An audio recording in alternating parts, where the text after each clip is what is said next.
A large part of the illegal immigrants have been defranchised after the NRC and the CAA, which came from Assam. And many of them have lost their voting rights. That's one, because Hmm. they were illegal immigrants, and large number of them were illegal Rohingyas from Myanmar as well as from Bangladesh, and the rest were other illegal Muslim immigrants from Bangladesh. So they have lost their franchising. That's one. Hmm. The second thing is, like, in these four seats where elections are taking place, out of those four seats, like three of the seats are Muslim dominated, no doubt about it. But Yes. then there is going to be a triangular fight between Ajmal and also Congress and the Bharatiya Janata Party, that NDA. And Ajmal in the is the owner of the perfume brand Ajmal. yes, yes, yes, yes. And in 2019 election also, there were a Yes. triangular fight, and in that triangular fight, out of the four seats, BJP had won three seats. And in But in terms of 2014, voter issues, do you think Amendment Act is something which is going to play out on their minds when they are voting today?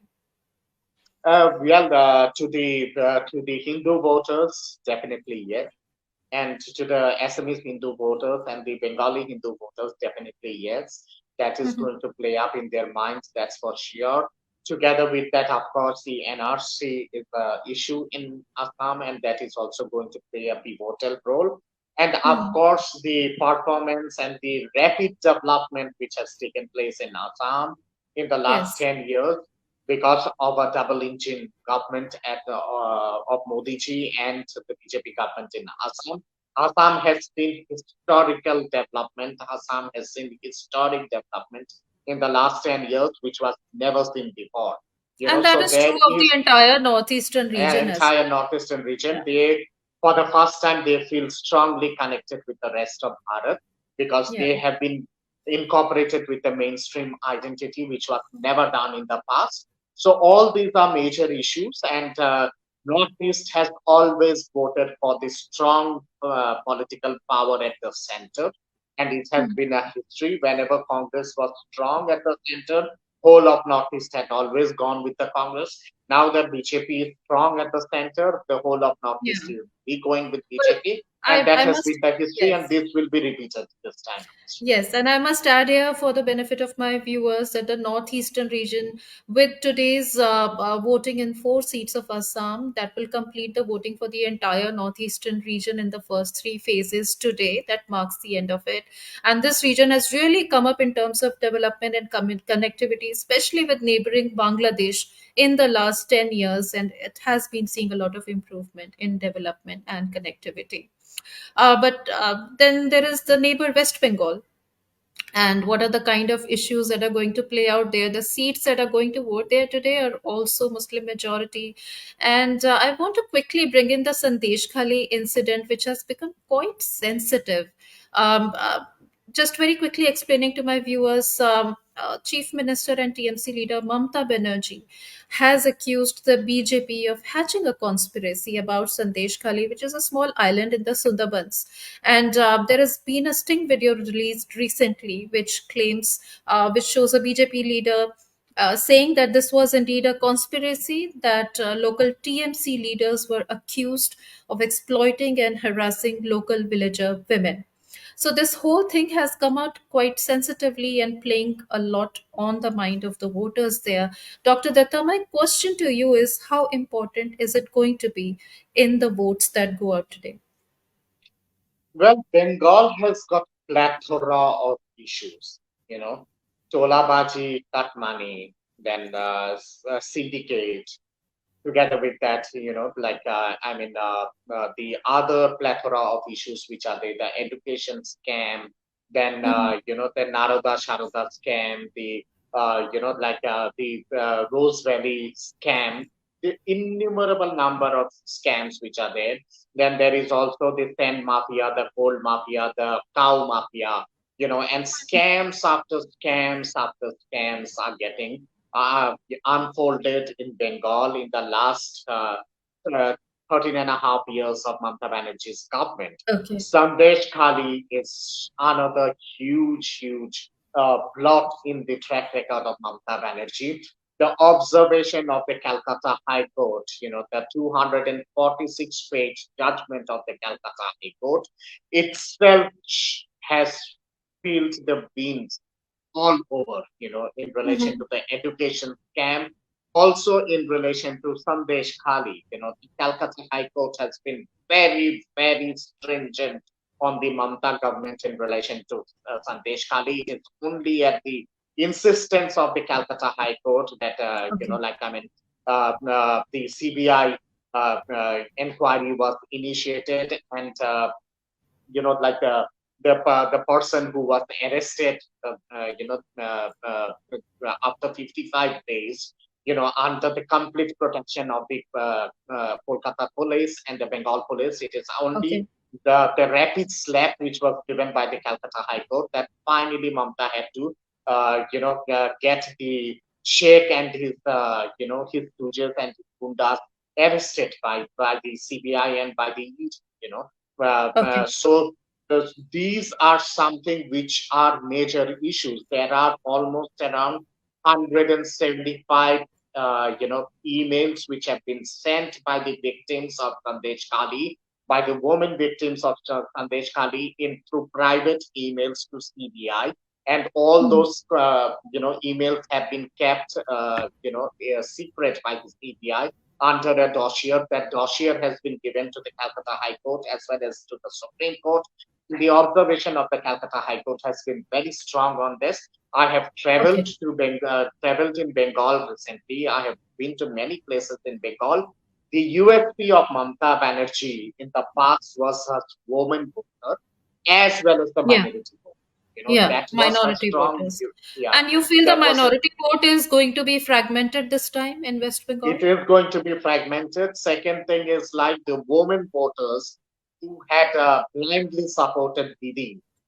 They are very, very, very antagonistic now with Didi, and the level of corruption which has taken place, including the recent job scam, in which lakhs and lakhs of eligible students have lost out because of the scam, and they have lost their job. Almost around 26,000 people have lost their jobs in the teaching scam, in the education scam. Who is Yeah. accountable for all this? It is Mamata Banerjee who is accountable for all this. It is her government who is accountable for all this. So Well, all these kind of issues have generated a kind of a tremendous kind of a negative kind of an image of Mamata Banerjee across the okay. electorate of Bengal. And I see this time that TMC is absolutely cornered. And that's the reason why Mamata Banerjee is giving all kind of statements questioning the independence of the judges of the Kolkata High Court also. Okay. Saying Well, that they are all being, West Bengal is yeah, definitely an interesting state to watch. But yeah, I'm yeah. getting a And comment. just I'm so, 5 seconds, 5 sure. seconds. Sure. Like in that, Mamata Banerjee has even said that the judges are in the payroll of BJP. So this kind of utterances Yeah. does not go well with the electorate. The minority community has also seen through the reality that they have been used as a scapegoat by Mamata Banerjee by generating a kind of a fear psychosis in them. So the Hmm. minority vote bank is going to be divided this time in Bengal. It Yes. is going to be divided between Congress, then Abbas Siddiqui and TMC. And Yeah. there is a complete polarization, a counter polarization of the Hindu community, which has taken in favor of the BJP. So this time, Didi would be facing a lot of. So, polarization and fragmentation of minority votes is definitely looking to improve the prospects of BJP in West Bengal. I am getting a comment from one of our live audiences, Uzair, who's asking you about the geopolitical implications of the next Indian government for Southeast Asia and Southeast Asia's future. Well, I think the track record of the Modi government for the last 10 years has been fantastic in relation to the South Asian countries, except Pakistan, and also in relation to Southeast Asia. We have a strong, cohesive relationship with the ruling government in Bangladesh. The ruling party in Bharat has invited, delegates from Uh-huh. the Awami League to come and see the, election process in Bharat. And Yeah. Awami League has already sent their representatives here in Delhi to observe the election process in India. So that itself shows as to how solid the relationship is between India and Bangladesh. We have fantastic relationship with Bhutan. We have very good relationship with Myanmar. Our relationship with Sri Lanka has improved tremendously after the huge economic crisis which Sri Lanka had gone through and the bailout which government of India had given to Sri Lanka. It has boosted the relationship in a big way. Maldives of late is trying to mend its ways. The Yeah. tourism minister of Maldives is Yes. almost in his knees pleading with the Indian government to send in more tourists.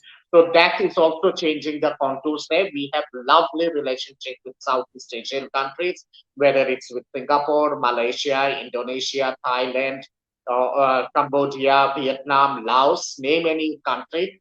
We Hmm. have very cohesive, strong relationship. And the main thing is like all these Southeast Asian countries, including Philippines, and East Asian countries like Japan and South Korea and Taiwan, they all have huge problems with China. And because they have huge problems with China, including territorial disputes, like the way we have huge problems with China, they all naturally club towards India Hmm. Hmm. as a kind of an antidote against the Chinese hegemony. And Yeah. that is the reason why the relationship of Modi government in the last 10 years has been very cohesive and strong. And after the thumping win of the Honorable Prime Minister after 4th of June, I can give it in writing that our Hmm. relationship with South Asia and with Southeast Asia and East Asia will be much stronger than what it is now. Yeah. Of course, we have settled issues to be settled with Pakistan, and we will settle those issues with Yes. Pakistan sooner or later. And I must add here that for the Modi government, Bangladesh has always been identified as one of the key countries as its gateway for connectivity and more trade with Southeast Asia. So when the Modi government comes back with or without, the kind of margins or majority that we are talking about, it will be interesting to see how this relationship with Bangladesh forges forward in its geopolitical implications with Southeast Asia. I'm getting another comment from PL who says, whoever wins, India and Bangladesh need to resolve the long pending Tista River issue. What's your view on this? Because it brings in West Bengal state back into focus. Well, Tulika, I believe in the past also I have spoken in details about this issue of River Vista. Our Prime Minister and the Prime Minister of Bangladesh has time and again said that all these issues will be solved and will be resolved amicably. We have solved the border disputes. The issues of the conclaves have been solved very beautifully. Together with that, many other pertinent issues which were there between Bangladesh and Bharat, all those have been solved. The only issue remaining now is of the sharing of the water from Tista River. So definitely, with the passage of time, this issue will also be solved. But we will definitely have to look into the issues and the legitimate claims of West Bengal on this, and we will not compromise on the legitimate claims of West Yes. Bengal. Neither we would victimize Bangladesh also on this. The genuine concerns of of Bangladesh would also be taken into account, and the legitimate concerns and the legitimate state of West Bengal would also be taken into factor and amicable solution we arrived at. Yeah. My understanding is like in the new tenure of the Honorable Prime Minister Narendra Modi ji, I think this issue will also be resolved. It will be resolved in such a way, so much so that Bangladesh would also be happy about it, India would also be happy about it, and our dear state of West Bengal would also be very pleased and happy about it. There would be an amicable solution. Right. Yeah, very quickly coming back to today's phase three voting and moving down south to the state of Karnataka. We haven't spoken so far about Prajwal Revanna, the grandson of the former Prime Minister H.D. Devegowda. Now he's a sitting MP from Hassan constituency, and he was seeking re-election from the NDA camp, now facing